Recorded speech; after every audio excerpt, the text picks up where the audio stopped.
இன்னைக்கு மேட்ச் எப்படி போச்சு? இன்னைக்கு ஒரு வெரி தரமான மேட்ச். சும்மா அதை இன்னும் என் கண்ணு முன்னாடி வந்து போயிட்டு இருக்கு. முதல் தடவை நான் வந்து ஒரு எமோஷனலா ஒரு செலிப்ரேட் பண்ண ஒரு மேட்ச் வந்து இதுதான். அது இல்லாம 10 பேரும் 11 பேரும் அப்படிதான் இன்னைக்கு மேட்ச் ஆடி இருக்கோம். செம்மையா இருந்தது. அந்த வீடியோ பார்க்கணும்.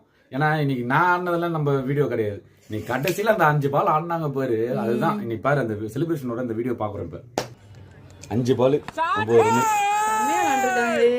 இந்த பால் எங்க போதுனே கண்டுக்குது. சூப்பரான ஷாட்ஸ் எல்லாம். செலிப்ரேஷன் பாரு. செலிப்ரேஷன் நீ கிரவுண்ட்ல இருக்க மொத்த பேரும் எங்களை தான் பார்த்தாங்க. இந்த மாதிரியான ஒரு celebration. Super super super super super. 10 runs, ஒரு 6 ஒரு 4. ஓகே பரவாயில்ல. நேற்று முட்டை, இன்னைக்கு முட்டைக்கு முன்னாடி 1, நாளைக்கு 2 முட்டை முன்னாடி 1 வருமா? வரும் கண்டிப்பா. பாக்குறேன், அதுக்காக தான் வெயிட் பண்றேன். நல்லா விளையாடுங்க. All the best. Bye bye Tata.